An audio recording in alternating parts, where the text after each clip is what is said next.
we're good. We're up. I have done all the stuff that requires me to put URLs on other pages. I'm sure there's some more basic, simple way of doing it, but I haven't figured it out yet, just like I haven't figured out how to turn off live broadcast to me only and have to do it each time from scratch, which is the weirdest thing. Anyway, hello, good evening, everybody. It is a little bit after 7 o'clock on Sunday, November 22nd, here in Northern California. Hello, Jared. Hello, Cliff. Hello, Barb Ann. And who else is here? Paul. Hello, Paul. Hello, Kelly. Hello, Kenneth. And Jeremy. And Emily. And Mike. And Greg. And Angie. Hi. Becca. Hello, Becca. Stuart. Hi. Steve. Hi. Pierre. And Nancy. And Alexis. What up with you two? I am here. We have made our way through another complicated, interesting week. As I mentioned last night, the personal bit of good news I have is that my father has returned from his very long stay in First Hospital and now rehab. So he is at home, which is where he wants to be. Hi, Ashley. That's a very nice thing to say. And hello, Pamela. So he is home, and this is all good because he was only able to get visits from my mother.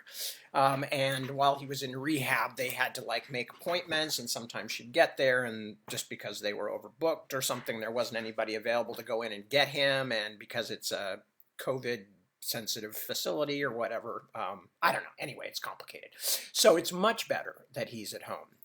And just in time for Thanksgiving. Not that we're going to be doing anything outside of the house. Hi, Tash. Not that we're going to be doing anything in terms of a family get-together, because obviously we're in the middle still of the pandemic, and in fact we're in a very bad surge at the moment. So, but I'm super glad to have him home. He sounded really good when I talked to him, and that's really all I care about at the moment. You know, what else there is to deal with, we'll all deal with. So, and I'm sure most of you are going through similar kinds of things out there. Sorry, I keep playing with my beard. There's this bit that's sticking out that's driving me crazy, but I don't have the brains or the time to deal with it right now. So it'll just have to stick out while I'm fussing with my personal grooming here. Just in case you wonder what this is that's bouncing around on my chest here, and let me see if I can give it to you in a better view. It is a saber-toothed tiger skull. It was a Christmas present from my daughter and Tyler last Christmas. So I like to put it on every now and then because it makes me feel saber-toothy. No, it doesn't, but I like it anyway. Anyway, yeah, we're all just doing our best. Hi, Ashley. Nice of you to show up. Good to see you. We're all doing our best here just to get through the pandemic again, to wait for a certain person in a certain house to move the hell out so the rest of us can get on with our lives. And that's pretty much where we're at around here. And I'm working, although you wouldn't have known it today because I was having to read one of my Bobby Dollar books because of things that I have to do with the short story. And as usual, when I'm going back to things I've written before, I've usually written quite a few other things since, like 6 or 7 years worth of work on the Witchwood Crown, et cetera, all the Ostenard stuff. So as a result, I can't remember anything that happened before that. So I'm having to go back and read certain things. Not that I don't remember the basics of all of my stories, but because it's the little details, the little things that happen in them that make them complicated. And I have to go back and say, okay, so where did they leave off with this character, and what was the last thing we heard from them, and what have we found out in this book that if I'm writing post the novels, then the short story has to know about that. So does that mean I should put it before it instead, but before the novels instead? But if that's the case, then what does that change? What was the status quo ante in the Bobby Dollar universe? So anyway, it's not that bad, actually. I actually find the Bobby Dollar books pretty funny, even though I wrote them. But I wrote them long enough ago that I don't remember every word of them, obviously. And every now and then I'll see something and I'll actually kind of chuckle in a sort of self-satisfied way. So anyway, That's what I've been doing. I've actually been doing it for the last 2 days because I've had to read 2 Bobby Dollar books. And what else is going on?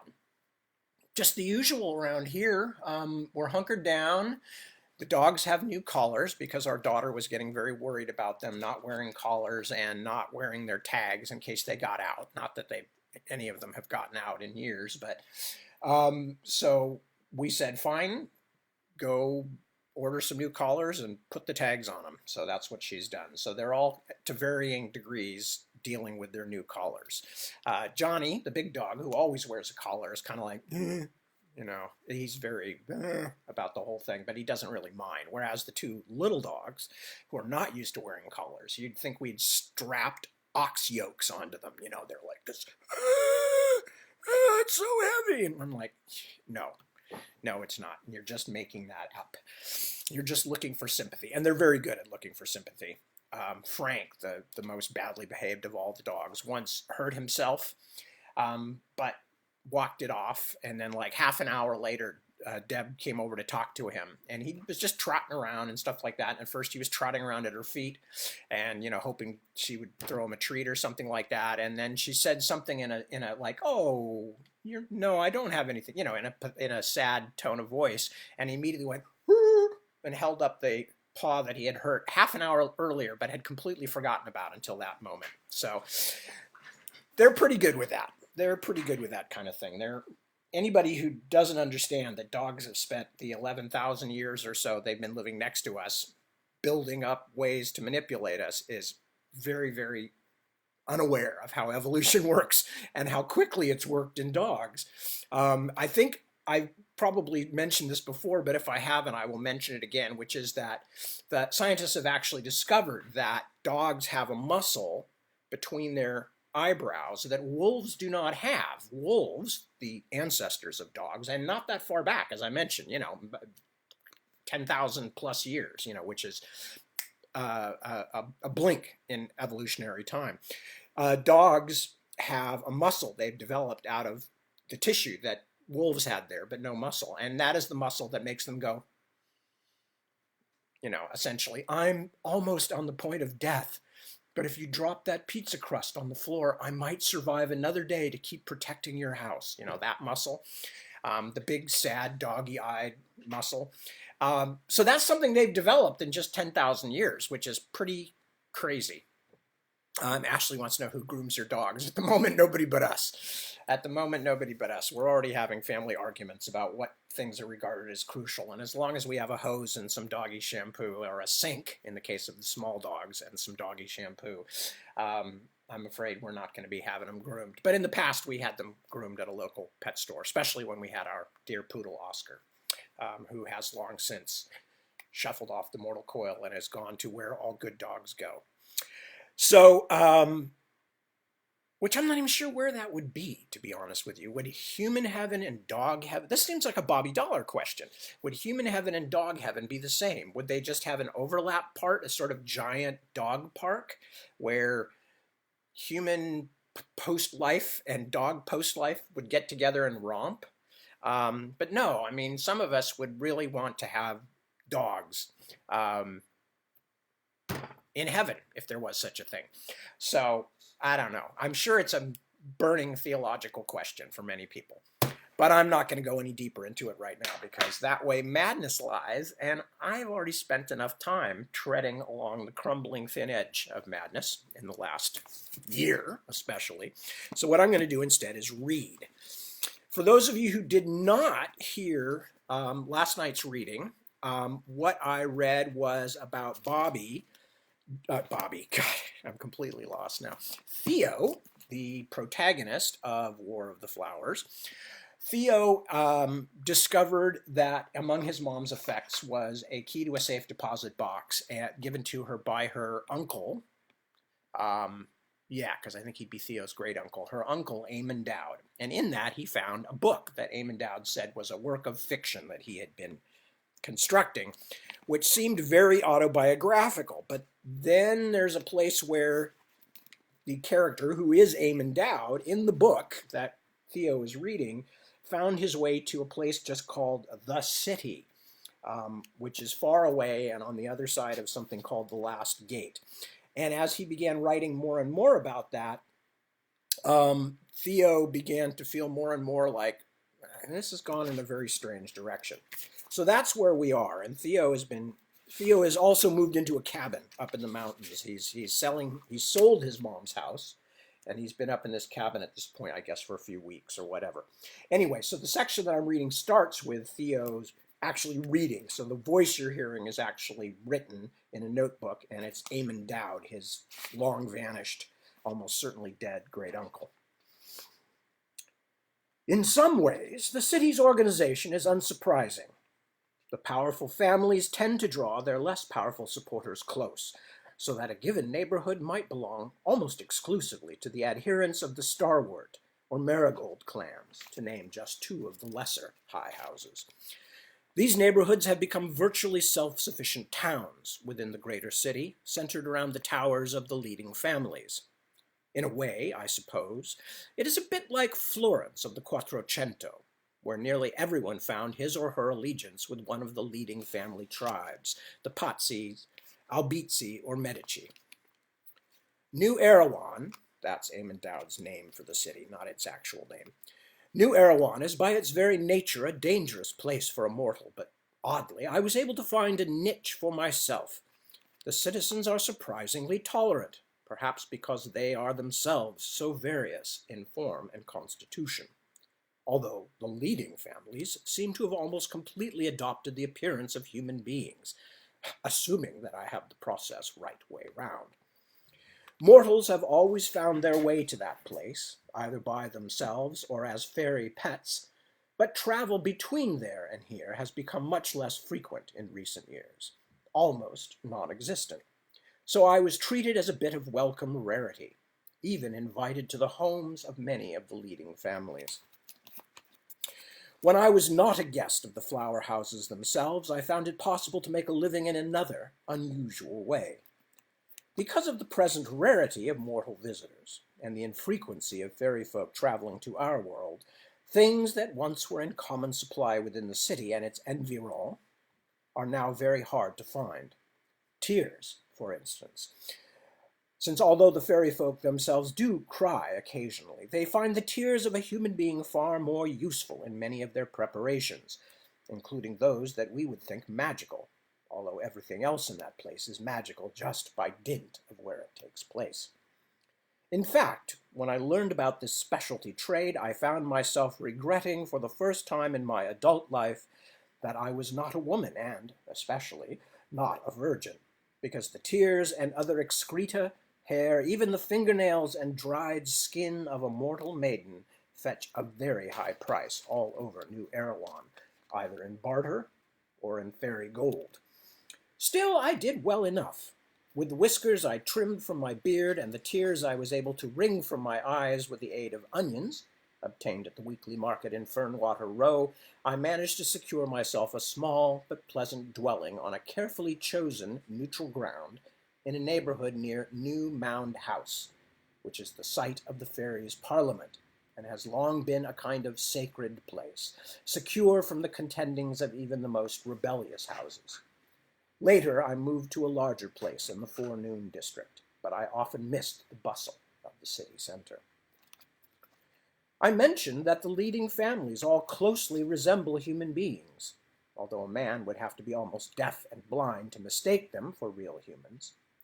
This may give my reader the idea that a walk through the winding streets of New Erewhon would be almost indistinguishable from a tour through one of the great cities of our own world.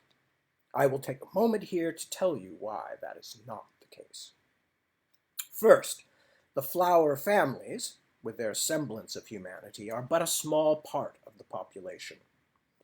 Even their house servants do not, except in the richest or most fashion-obsessed houses, look much like us. For one thing, the wings that the great families have somehow discarded, or at least completely hidden, are still to be seen on their servants, shining behind their shoulders, translucent as the wings of dragonflies and shot with subtle color. They are working appendages too, although the larger fairies seldom fly. And these servants are among the most apparently human of other fairy classes, one of the reasons they are allowed into service. The population of the great city is staggeringly diverse, and a journey down Fernwater Row at twilight is more like entering a Hieronymus Bosch painting than any earthly stroll.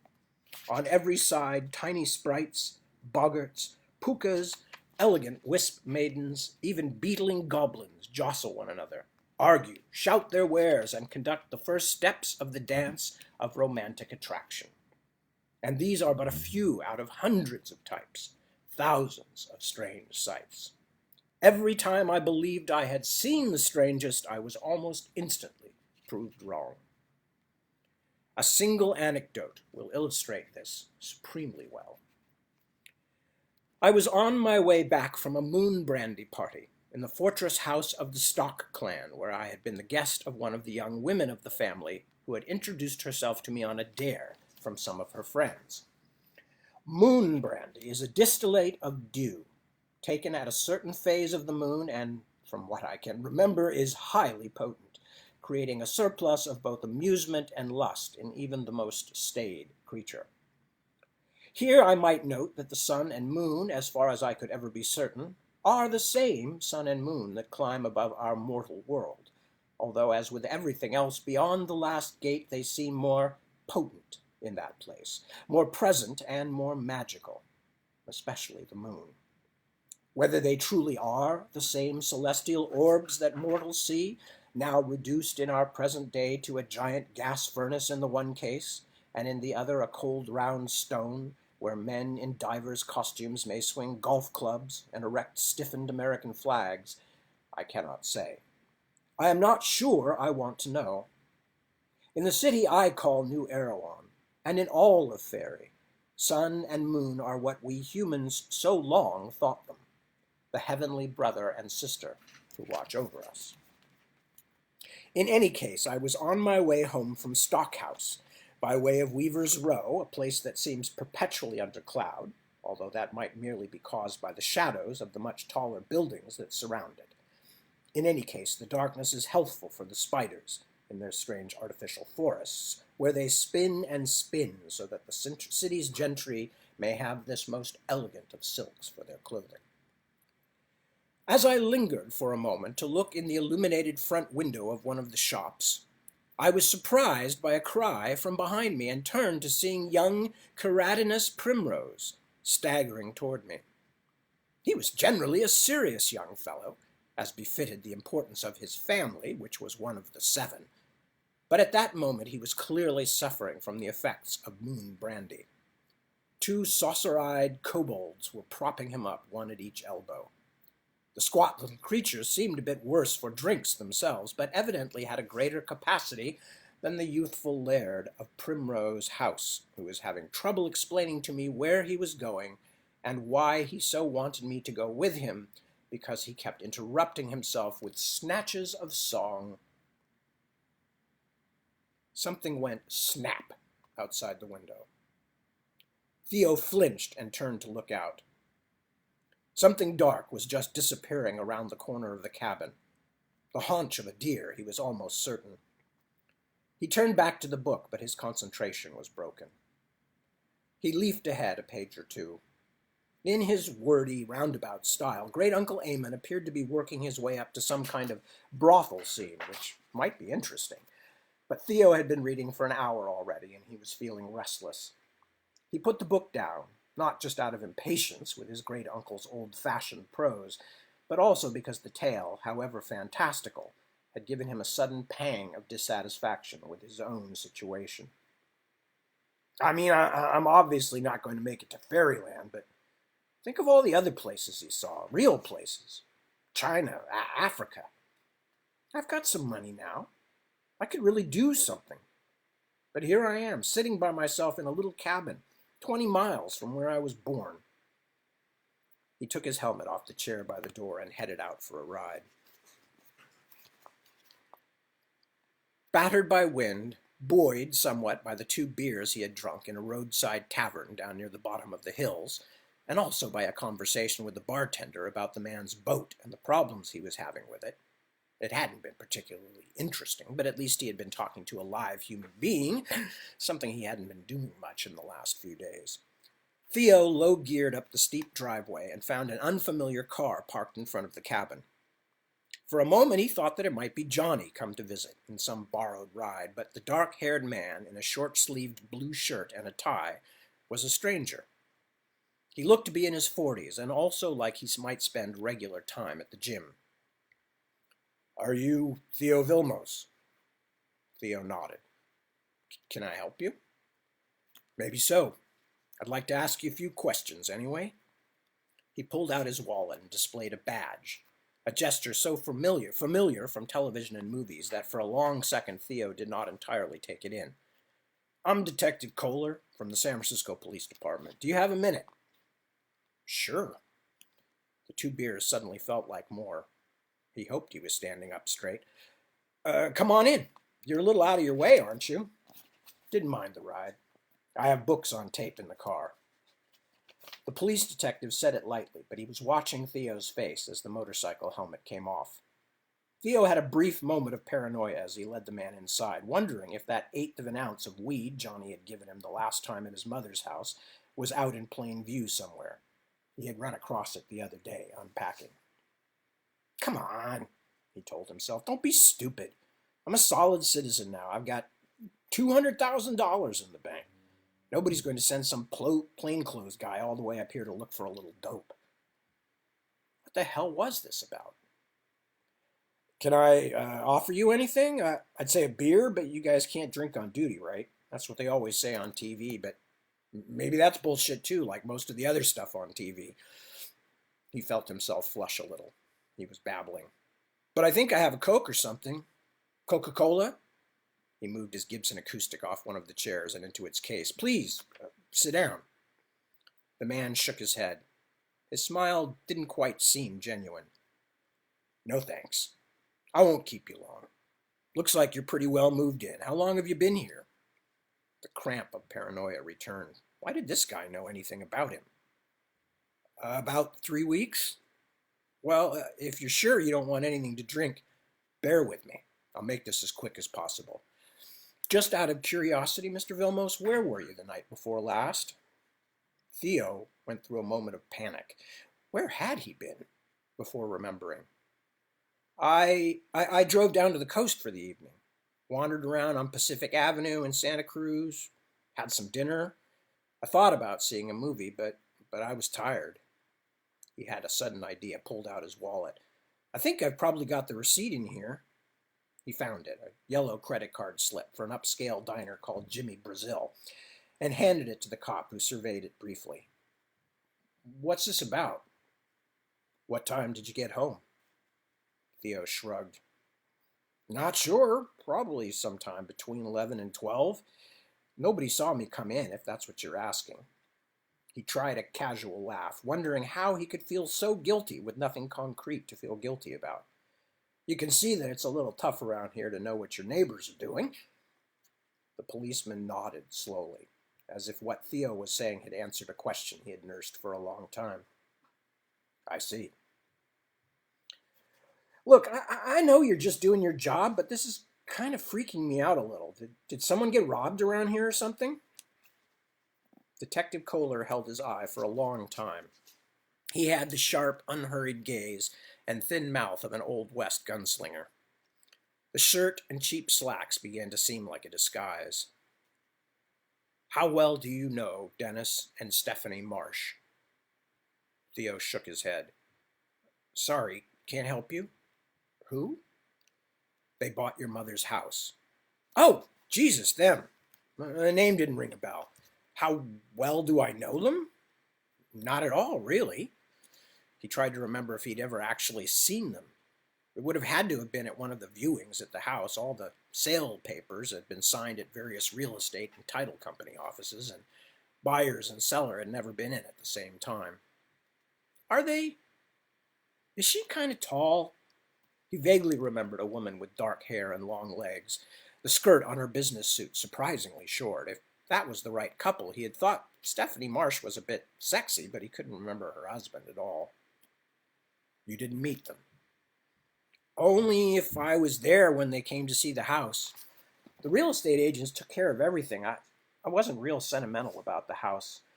My mother just died there, but I had never lived in the place before that, so it wasn't like I was all worried about making sure it was going to nice people or something, like they were adopting some puppies from me or something. He stopped, babbling again. And you haven't been back to the house since? No, no, like I said, it wasn't a real happy place for me. Why? The detective nodded, apparently lost in thoughts of his own. They're dead, he said at last. What? Dead. Murdered. Maybe as part of a robbery that got out of control, maybe for some other reason. Jesus! He stood for a moment, overwhelmed. Jesus! In the house? In my mother's house? Yes. Did anything happen while you were still there that seemed suspicious to you? Prowlers? Strange people coming to the door or hanging around the neighborhood? Theo could not help a moment's flashback to the moaning sound that had brought him out into the backyard, heart thumping. But what could a randy tomcat have to do with people getting killed? No, nothing I can remember. Christ, is that when it happened? Night before last? Yes, and fairly early in the evening, as far as we can tell, so if this receipt checks out, you don't have anything to worry about. Do you mind if I keep it? Theo waved his hand, anxious to get rid of it, as though merely by being from the same night it was somehow tainted. But why would you think I might have anything to do with that? Jesus. We don't think anything, Mr. Vilmos. We just have to ask questions, get ideas, try to get a feeling for what happened. The detective shuffled his feet a little, looked around. I'll get going now. Let you get back to what you were doing. Doing? I wasn't doing anything, really. Theo frowned. Have you talked to the lady next door? To my mom's house? Why? Because she's the kind of, excuse the expression, nosy old bitch who was probably watching the new neighbors like a hawk. Mrs. Crayley, that's her name. She could probably tell you everybody who went in or out of there to the minute. She probably writes it all down. The neighbors haven't had anything very useful to say so far, but I'll check with her again based on your characterization. His smile was a grim thing. Theo suddenly wondered how you could have a job like that without it burning away parts of you. Can you... What happened? I mean, how were they killed? Detective Kohler examined him again. We're keeping the details to ourselves as long as we can. It makes it a lot easier to sort through the good and bad information as it comes to us, but I can tell you this. It wasn't pretty. For long minutes after the policeman's car had rumbled away down the driveway, Theo could only pace back and forth across the cabin, unable to settle, his thoughts tumbling like wind-blown leaves. Why should the deaths of two people he didn't know bother him so much? People less real to him than the fictional characters of a daytime soap opera, connected to his own life only by one thread of coincidence. Two people out of the thousands that died somewhere every hour.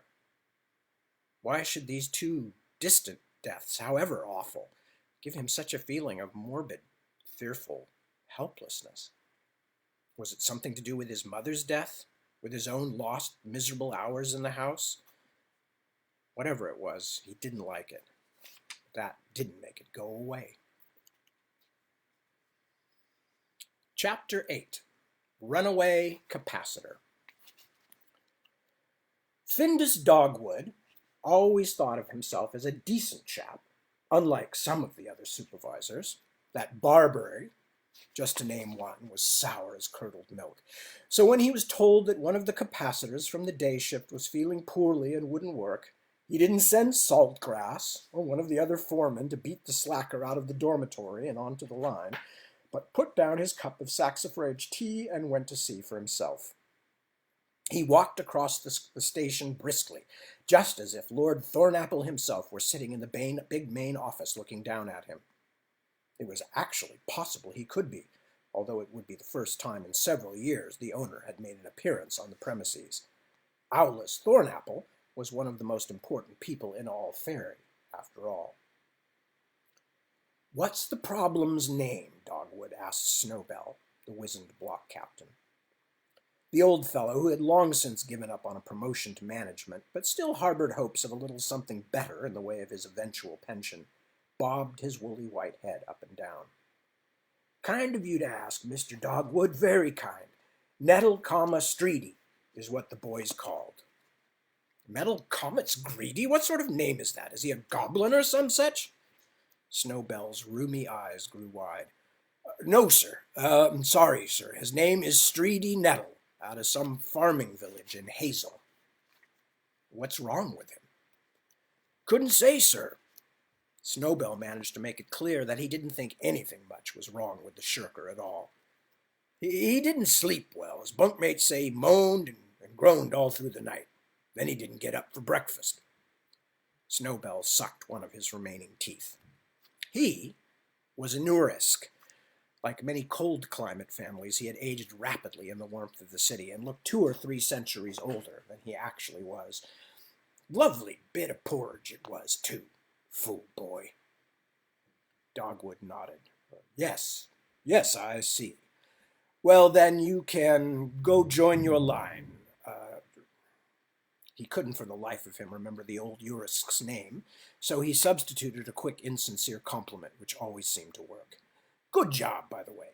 Appreciate your help." Old Snowbell bobbed his head so quickly as he backed away that Dogwood feared it might fall off. "Thank you, sir. Always a pleasure, sir." To Dogwood's irritation, the boy's pallet was at the room's far end, one of 200 beds in this dormitory alone.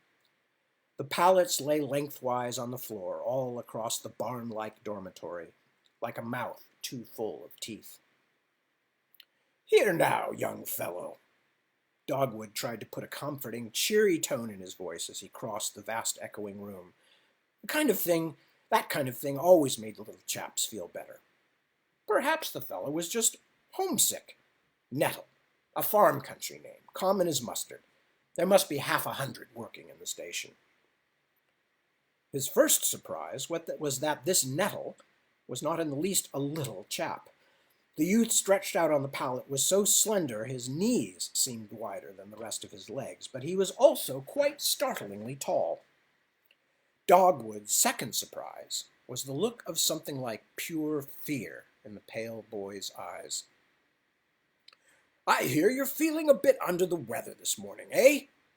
Dogwood smiled to show he was not that other kind of foreman, the barberry kind. "Out with some of the other young fellows, eh? A little trip to Madame Gentian's, perhaps, and a bit too much to drink? I've been there, lad. I wasn't always what you see now, with responsibility and all." Dogwood paused, narrowing his eyes. The boy was not responding as well as he'd hoped, which was a bit irksome. "Come now, lad. You know you can't stay in bed all day, right? We've a job to do, a very important job. The city needs us. All of Fairy needs us." The boy stared at him, not aggressively, but as though he was having trouble focusing. I don't feel well." It was a mumble, and the rustic Hazel accent made it almost unintelligible. "I think I should—" His sweaty, pale face became sweatier still as he realized he had almost made an unsolicited suggestion to a foreman.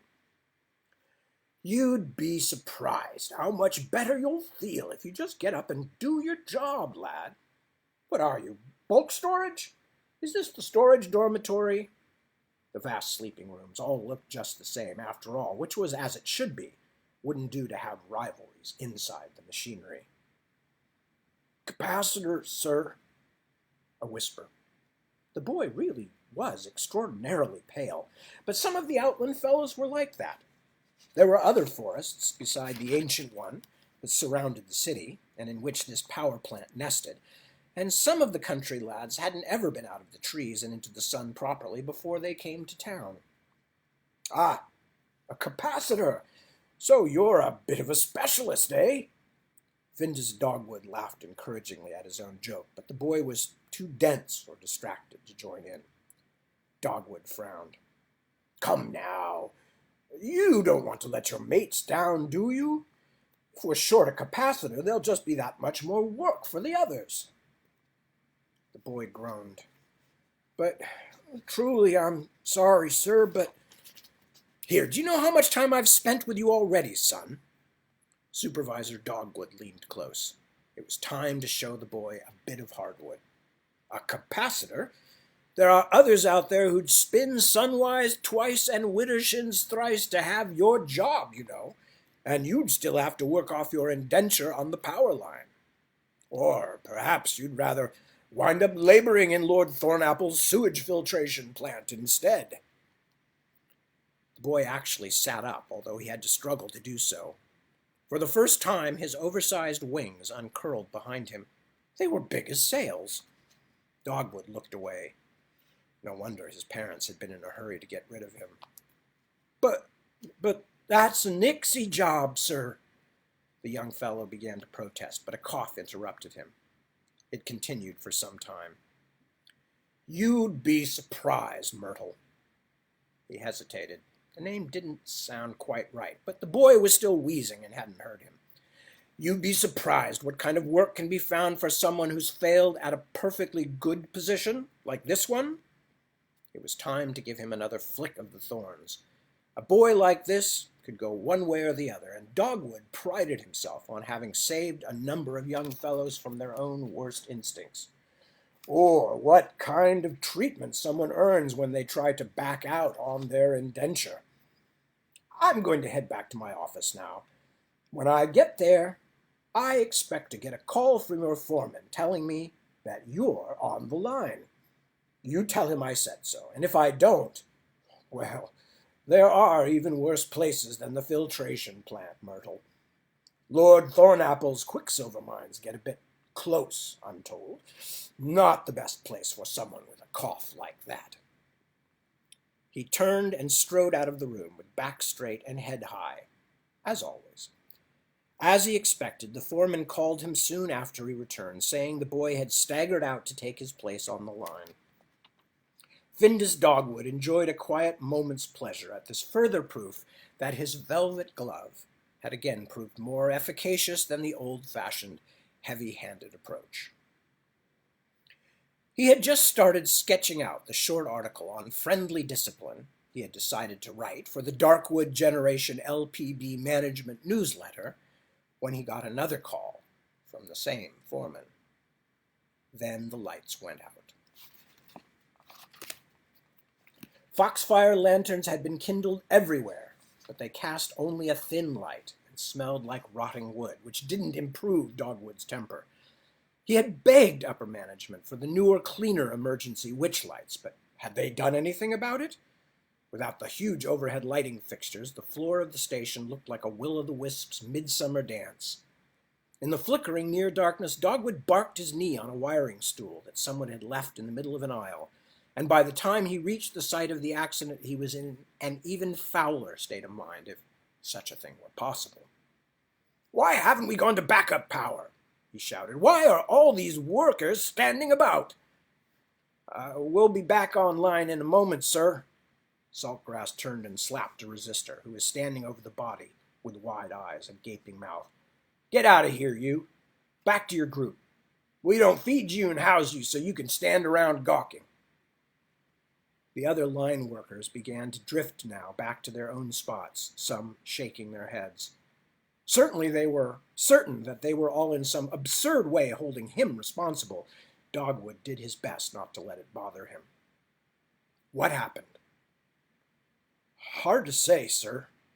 Saltgrass was heavier and more muscular than most of his kind, which suggested there might be more than a bit of human blood in him somewhere. A mayfly in the hive, as one crude phrase had it. "We powered up and took over for Unit 3. Everything was right where it was supposed to be. Then all of a sudden... Excuse me. Everything was right where it was supposed to be. Then all of a sudden the impedance went wild. It was nettles, sir. I've never seen anything quite like it. For a moment he looked like he'd taken fire. All green and blue sparks flying around like that. Then he just fell down. We hauled him out and I called you. That should have been the end of it. 14 other capacitors just in this section, and they were all working fine. But a few minutes later, all the circuit breakers tripped, and ob's your uncle, everything shuts down. Dogwood suppressed a scowl. Bloody Saltgrass seemed awfully cheerful about all this, as if the whole thing were no more than a schoolboy lark, the excuse for an afternoon off. Instead, there would be messages flying about this for weeks, and not a few of them would be coming right through Findus Dogwood's office like hornets. Barberry. Why couldn't this have happened on that cursed Barberry shift? The supervisor looked down at young Streety Nettle. The boy's limbs were still jerking, but they had slowed a little. His eyes were open. His straw-like hair curled tight to his head by the force of the generative magics that had briefly been contained within him, like a dammed river. Nettle's once huge wings had curled and shriveled against his back like melted glass. "What happened?" Dogwood asked him. "What did you do, you fool?" The boy stared at him, eyelids fluttering, teeth chattering. "He can't talk, sir," Saltgrass pointed out. "I've seen him taken like this. Lucky he wasn't turned into a cinder or a frog or worse." One of the company doctors, a Bitterroot who had once been in private practice but had for some reason fallen on hard times, crouched down beside the boy and dangled a pendulum above his paper-white brow. "Not good," the doctor said, shaking his head. "I think we'll have to tell his parents to prepare themselves." Dogwood grunted. The cursed boy had not only brought down the whole line, but now he was apparently going to die and thus create hours of tedious paperwork as well. "Get him out of here, and somebody find out why we're not back online yet." It was 3 hours before the power was restored, and many, if not most, of Lord Thornapple's customers were affected. Offices went dark all over the Gloaming and Eventide districts. The trolleys did not run. Factories shut down. Delicate silk-spinning spiders died by the thousands when the heating charms in their artificial grottos failed. It was fortunate, as it turned out, that the Lord himself had not been visiting, as Dogwood had half hoped that morning, but was instead far away on a hunting holiday in Birch. There would be time enough to blur the facts before he returned, and all of middle management would work at that assiduously. It wasn't as if there hadn't been other outrages lately, for reasons having nothing to do with the power plant's native functions. They could make this incident look like another of those. With luck, no foremen or supervisors would be executed this time. Still, Findus Dogwood no longer felt the moment was propitious for his planned article, and in fact the week might have gone down as one of his worst since he had accepted the supervisorial badge from Lord Thornapple's factor. But he was a little cheered the day after the failure, when the block captain Snowbell informed him through the foreman Saltgrass that not only had the Nettle boy apparently survived the night, but he had recovered enough to run away. At first Dogwood suspected that the foremen themselves had arranged the disappearance. Saltgrass's lightheartedness had faded during the extra hours they were all forced to work by the blackout, but a little questioning convinced the supervisor that Saltgrass and his comrades were just as puzzled by Nettle's departure as everyone else. The paperwork was much easier for indentured worker, escape of, than for indentured worker, death of, and no crusading society matrons or charity organizations would be asking difficult questions either. Instead of dealing with all the rigmarole of a fact-finding emissary from New Mound House, affixing blame and computing compensation before sending saddened letter number 4 to the family, he could turn everything over to Lord Constable Monkshood's Runaway's office and let them deal with the problem. Enlightened management styles certainly had their place, Dogwood decided, as things finally began to return to normal around the plant. But next time he had a shirker on the line, He thought he might just let Saltgrass beat the creature bloody and save his own precious time for more useful and elevated pursuits. Chapter 9. Visitors. It was a beautiful day outside, sunlight streaming down through the redwoods and pooling on the ground, but the peace Theo had begun to find here had suddenly dissolved.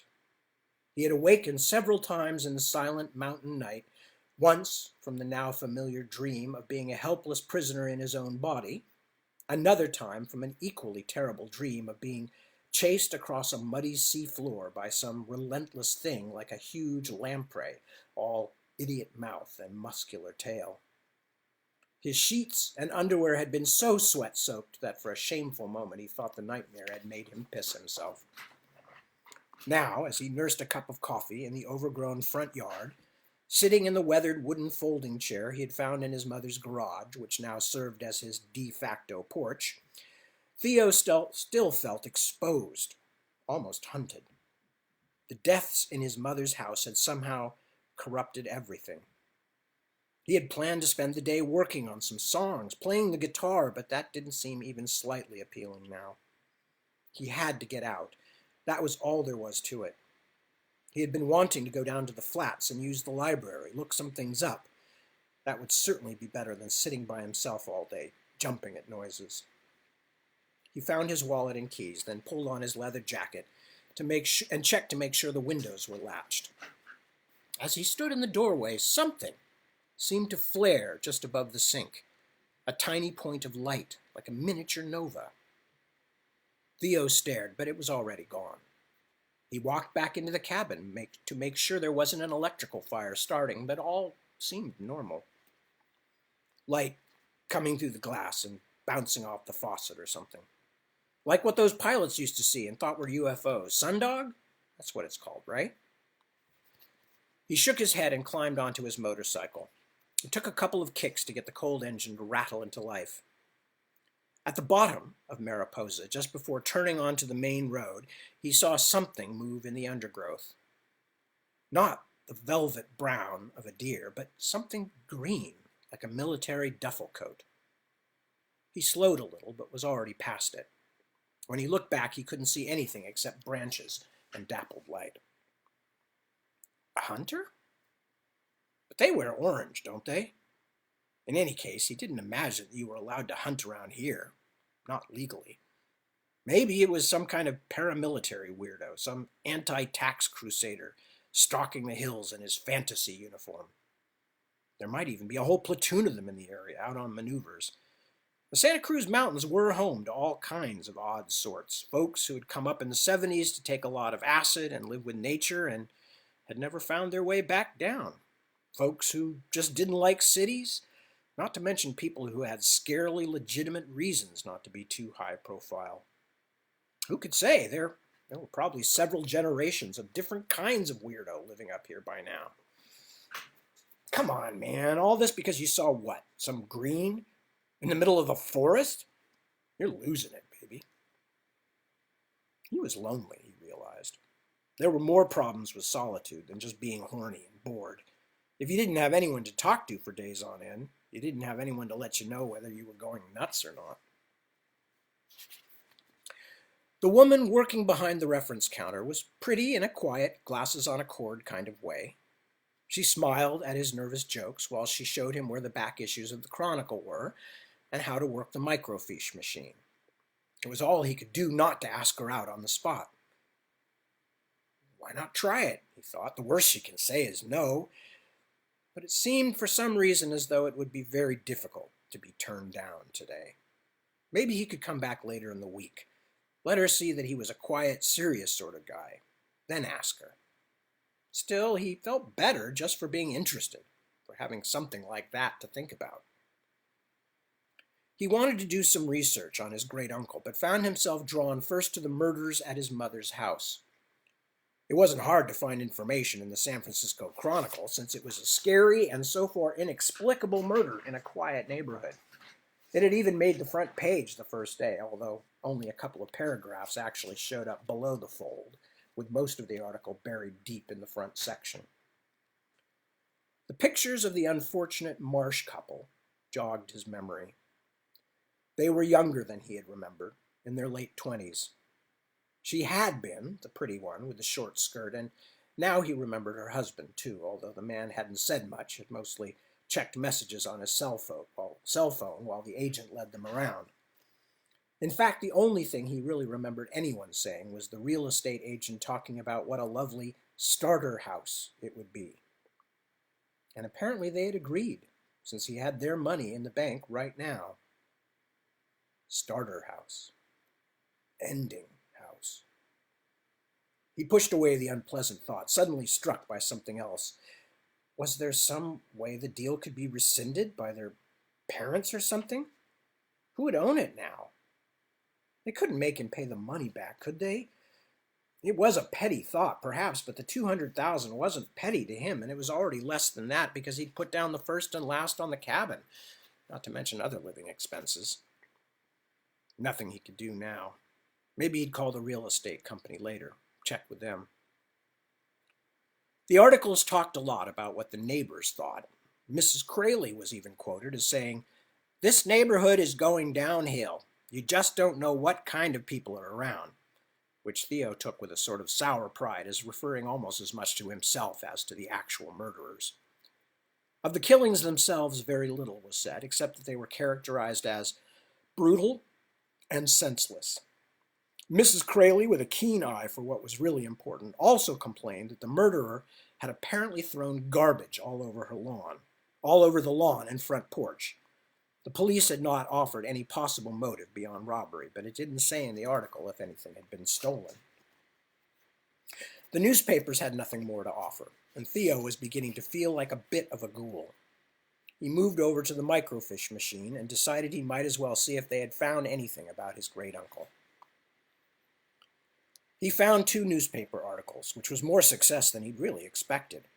One seemed to be a character piece from the Examiner, written in the early 70s. The other was Dowd's obituary. As Theo browsed through the longer piece, struggling a bit with the machine's white-on-black text, he was surprised by how sad he was to know that Eamon Dowd was really dead. It would have been very surprising if he hadn't been. The article confirmed his earlier guess that Dowd had been born at the end of the 19th century, so he would have been over 100 by now. But in the last weeks, Theo had come to feel very closely connected to him. The article, which seemed to be little more than one of those interesting local old person puff pieces, was accompanied by a picture of his great-uncle in what the caption called his study. But because of the microfiche, it was essentially a photographic negative, and Theo could make out little of it. Eamon Dowd seemed to have been slender and dapper at the time the picture was taken, and perhaps a bit younger looking than his 70 years of age would have suggested, but it was impossible to be sure about any of it. The obituary had no photograph. Great-Uncle Eamon hadn't been important enough for that. It was also terse. Theo wondered who'd written it, and why. Had it been a kind of guilt gesture from his mother after receiving the money? She was mentioned. Eamon A. Dowd, age 76, adventurer and world traveler. Eamon Albert Dowd, who spent much of his early life traveling the world and much of his later life sharing his stories with others, died April 30th at his home in San Francisco. He was 76. Mr. Dowd, who contributed to travel magazines and the travel section of this newspaper and also spoke at libraries and schools, first went to sea at age 15 and never lost his love of exotic places. The obituary continued with an abbreviated version of what Great-Uncle Eamon had described in the notebook, and ended with the information that he was survived by, quote, his niece Anna Dowd Vilmos of San Francisco and other family in the Chicago area, end quote. Theo sat back, staring at the screen without really seeing it anymore. Anna Dowd Vilmos of San Francisco. It made his mother sound like someone from a famous family, like one of the old Nob Hill socialite crowd or something. So, old Uncle Eamon was definitely dead. The obituary didn't specify, but since he died at his home, it must have been a stroke or heart attack or something. Feeling a bit unsatisfied, although he should have been delighted to find anything at all, it wasn't like they really were a famous family or anything, Theo located an open computer and did some searching on the internet. He wasn't hunting more information on his great-uncle, since there wasn't any, but on some of the more obscure things and places mentioned in the notebook. He lost himself for a while in the realm of online fairy information, land of both the scholarly and the stunningly credulous, but mostly just of dippy unicorn poets with too much time on their hands. When he pulled himself away from the computer at last, he discovered that the woman at the reference desk had gone to lunch or gone home. In either case, she'd been replaced by a glowering man with a hearing aid, so asking her out was going to have to be a long-term process, whether he wanted it to be or not. He stopped for lunch at a cafe near a bookstore on the El Camino, purchased copies of Graves' The White Goddess, Grimm's Fairy Tales, and a book about the Beatles, then stopped at a mall and prowled around the L.L. Bean store. He bought himself a Coleman lantern and a good flashlight in case the power went out up on the hill, and briefly considered an expensive parka. It would get cold up there when the winter came, but it was impossible to manufacture enthusiasm in summery early September for buying an expensive, heavy parka. After all, he had his trusty leather jacket, companion on many an adventure. Well, on many an excursion anyway, some of them embarrassingly stupid when you'd reached 30 and thought back on things. Theo realized he was stalling. He stopped at a liquor store and bought a 6-pack of Heineken, then rode back up the hill in a slanting afternoon glare. He sat with a book across his lap and 3 beers under his belt, tired and still heavy with a sense of impending, not doom, that was too strong a word, but impending something. It was cold in the cabin, but he didn't have the energy to get up and turn on the heater. He lifted his motorcycle jacket off the floor and pulled it on. He was losing patience with his great-uncle's book. The descriptions were interesting, even fascinating. Whatever other faults Dowd might have had as a writer, he definitely had an imagination, but the tales of his life in the fairy city were just as anecdotal and ultimately pointless as his stories of real-life adventure.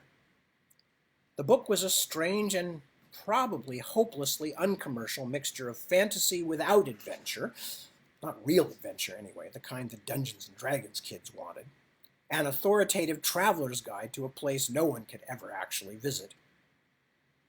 He was only 50 or 60 close-written pages from the ending now and found himself skipping ahead, distracted by thoughts of what other people would be doing on a beautiful Thursday night like this. Getting ready to go out, see a movie, go to a bar. What if he had just asked out the woman at the library? She hadn't had a name tag, so he couldn't even construct an imaginary dialogue. What would someone like her be called? Eleanor? Elizabeth? Just my luck, it's probably Catherine. That stung. He turned his attention back to his great-uncle's neat handwriting. Not a tremor to be seen. It didn't seem like an old man's handwriting at all. He must have written it years before he died. It was hard to focus on it, though, with the afternoon dying and the world turning dark outside. A thick, ragged line of ink ran right across the middle of a page. It followed a seemingly inconsequential sentence about a party at a gambling club where he had once again met the young lord named Caratinus something or other, who had featured in the brothel story. There was nothing beneath the black line, although there were many pages left in the book, all of them blank. No. Here, several pages from the end, leaping out at him from all that emptiness like black paint spilled on snow, was a last edition, also in his great-uncle's handwriting, but much less steady. The lines uneven on the page, the words large and hurried. I have come to the end. I will never finish my story because the ending is something I cannot face. I hoped where I should have had no hope, and fell into shame and darkness because of it. I was sent forth, and the way back is forever barred to me beyond even desperation. I thought I could tell it, but it is too bleak. I have lost what few men could even dream of having because of my own hubris, that courage that even the gods abhor. It had the stark look of a confession, or a hurried last will and testament. Puzzled and disappointed, Theo leafed back over the pages that had led up to Dowd's abrupt abandonment of the notebook, but could see no suggestion of what might have stopped him. He decided to go back to where he had begun skipping and read more carefully, but it was a less enchanting process now that he knew the story would have no resolution. He tried, as always, to keep up with the minutiae of invented names and places, the intricacy of invention, but he was finishing the fourth beer now, and his eyes were getting heavy. The sky had gone slate blue, the trees were shadows. "I really ought to get up and turn on a light," was his last conscious thought. And then, if you don't mind, I'm going to read just a little bit more, get to a better stopping point. Apparently he had got up and managed to turn on the light before dozing off, because although the sky outside the window was black, he could see the lines of the countertop in front of the sink, and the curve of the faucet, and the white face of the little microwave quite clearly, all bathed in a sort of shuddering yellow light. He felt stupid, like he'd been partying seriously, and not just with a few beers either. "I ought to change that bulb," he thought. But the glow was coming from the shelves beside the sink, not from any of the lamps in the room, an unsteady glare that grew brighter even as he stared. Fire? Even that could not spring him out of his chair. He felt as though someone had draped an invisible weighted net over him. He stared at the gleam on the bottom shelf as it wriggled and pulsed, then died. Then, in the moment before the shining spot faded and the room dropped into darkness, he saw something that finally made him lurch up out of his seat. By the time he had reached the light switch, he had decided it had to have been a remnant of dream, and that 4 beers had been a few too many. Oh man, what have we learned here? Maybe that depressed people shouldn't drink? But when the light came on, the woman was still sitting on the shelf. She was still less than half a foot tall. She had wings. "Shite and onions," she said, hugging herself, then dropped lightly down to the countertop beside the sink, translucent wings beating gently to slow her descent. Her feet and legs and arms were bare, the rest of her covered by a red dress that shimmered like butterfly scales. "That damn well hurt." "Oh, Christ," Theo moaned. "What now?" The tiny woman stared at him, frowning. She was terrifyingly solid, not a blur, not shadow. She had short carrot-colored hair, a bad color to go with a deep red mini dress, a heretofore unsuspected part of his own mind noted, and a heart-shaped face that was somehow a little too wide across the eyes and cheeks. She looked like the type who would have freckles, but if she did, they were far too small to see. She didn't look happy, although he didn't know why she should be.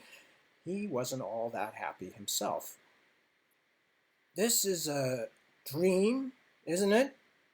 he asked hopefully. She bent to rub her knees, then straightened up. He could not get over how small she was. It was sort of like looking at a cute girl at the end of the block, except this one was in perfect focus and only a yard and a half away. "Well, if it's a dream, then I'm dreaming too, and I'm going to put in a request for a better one next time, because this one's desperate. Now, are you going to sit there staring like a gobshite, or are you going to offer me a thimble of tea or something? I ache all bloody over from getting here." You're a fairy? That's one to you. And you're immortal, so that's sorted. Now I'm tired, and I'm hurting, and I'm afraid I'm in a bitch of a mood, so how about that tea? If this was a dream, what did it mean? It's one thing to fantasize about women, but women half a foot high? What does that say about your sense of self-esteem, Vilmos? "Look," she said, and suddenly he could see that, imaginary or not, she was definitely exhausted. "That tea? I'm not shy, I'd get it myself, but I'm not big enough to turn the knobs on your whatchamacallit, or your stove." "Sorry." He walked toward the countertop, turned on the burner, and put the kettle on it. She still didn't disappear. When the ring began to heat up, she even extended her hands toward it, warming them. So you really, really are a fairy, he said at last. I'm not imagining it. I am. You're not. But why do you talk like you're Irish? She rolled her eyes and blew a minute strand of hair off her face. Tech you are. We don't talk like the Irish. The Irish talk like us, more or less. Get it? Oh, and that's where we're going to stop. All right, so I wanted to get to the part where at least some of the magical stuff was starting to happen. Anyway, so with that, and because I've run several minutes over, I am going to wrap it up and get on with all the other dad and husband type things that need to get done tonight. But I want to say thank you all so much, as always, for coming to join me. I want to remind you, be good to yourself, be good to others, help everybody. This is a tough time, but it's also a time when connections to other people really matter. And that is the one thing that we can all do, is reach out and help each other through a difficult time. You are all helping me through a difficult time, whether you realize it or not, and I hope in my small way I am doing the same for you. But with that, I am going to wrap it up. I will be back next Sunday, first at 2 o'clock in the morning, my time, and then again, as now, at 7 p.m. in the evening, my time. And with that, I want to thank you for... I already thanked you, didn't I? Okay, that's kind of a fallback with me. But I do want to say it was good to see you, and I hope you all have a lovely week.